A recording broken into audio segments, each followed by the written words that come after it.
पंजाब में आपके जो नेताओं पर कार्रवाई हुई थी भ्रष्टाचार को लेकर, फिर वो भी सही थी? कि ये जो इलेक्टोरल बॉन्ड है और नोटबंदी है, ये स्वतंत्र भारत के इतिहास में सबसे बड़े घोटाले हैं। इलेक्टोरल बॉन्ड में आपने देखा कि किस तरह से भारतीय जनता पार्टी अपनी पूरी ताकत झोंकती रही उन आंकड़ों को छुपाने में जो स्टेट बैंक के पास था। अब वो बिल्कुल सबके सामने है। ये आप बताएं कि आज किसी व्यक्ति को आप गिरफ्तार करते हैं और अगले दिन वो आपको चंदा दे देता है, और 59.5 करोड़ का जो अभी इन्होंने अपने प्रेस कॉन्फ्रेंस में बताया, ये जो शरद रेड्डी हैं जिनके एक आप बयान के आधार पर केजरीवाल को गिरफ्तार कर रहे हैं, तो एक बात समझिए कि ये 59.5 करोड़ रुपए ये तो हफ्ता वसूली है बीजेपी का। तो भारतीय जनता पार्टी जो पूरे विपक्ष को हमेशा भ्रष्टाचारी कहती थी, अब पूरे देश को समझ में आ गया है कि असल में भ्रष्टाचार की गंगोत्री तो भाजपा है और इसका इनके पास कोई जवाब नहीं है।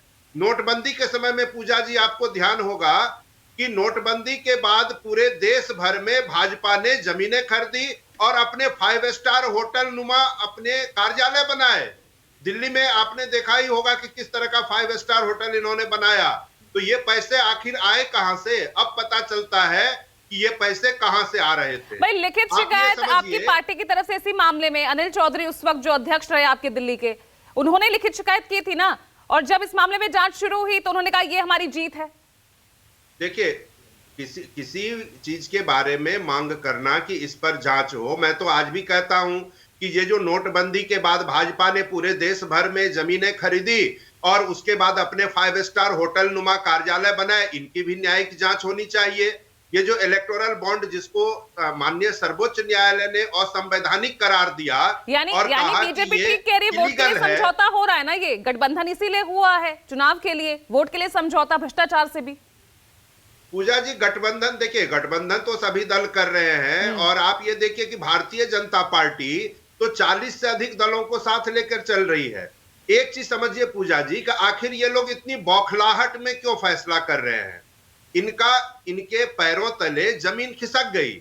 माननीय प्रधानमंत्री जी ने संसद में कहा था कि 370 सीट वो जीतेंगे और इनके जो बाकी 40 घटक दल हैं वो मिलाकर 30 जीतेंगे। तो 150 सीट जीतने वाले इनके घटक दल 30 जीतेंगे, यानी स्ट्राइक रेट 20%। उस हिसाब से भारतीय जनता पार्टी और उनके जो 40 घटक दल हैं मिला के 100 से 150 सीट के बीच में सिमट जा रहे हैं। वही बौखलाहट है कि ये सत्ता के बिना रह नहीं सकते। इनको लगता है कि सत्ता के बिना हमारा क्या होगा, तो अनाप शनाप एक्शन लिए जा रहे हैं। तो ये एक बौखलाहट है, और मुझे लगता है कि भाजपा के प्रवक्ता भी हैं, सत्ता हासिल करना ये एकमात्र लक्ष्य बीजेपी का है, इसके लिए साम दाम दंड भेद सब हथियार आजमा रही है। पूजा जी, सबसे पहली बात तो ये है कि दोनों ही प्रवक्ता अभी कांग्रेस पार्टी के भी थे, आम आदमी पार्टी के भी। एक मिनट बोलिए रंजीत जी, बोलिए, 10 सेकंड दे रहा हूं। मैं केवल ये कह रहा हूं कि भाई आपको चुनाव लड़ना है तो राजनीतिक दलों से लोकतांत्रिक तरीके से चुनाव लड़ो ना। ये ईडी, सीबीआई और इनके मुखौटे तले, इनके पीछे छुप के क्यों करते हो चुनाव?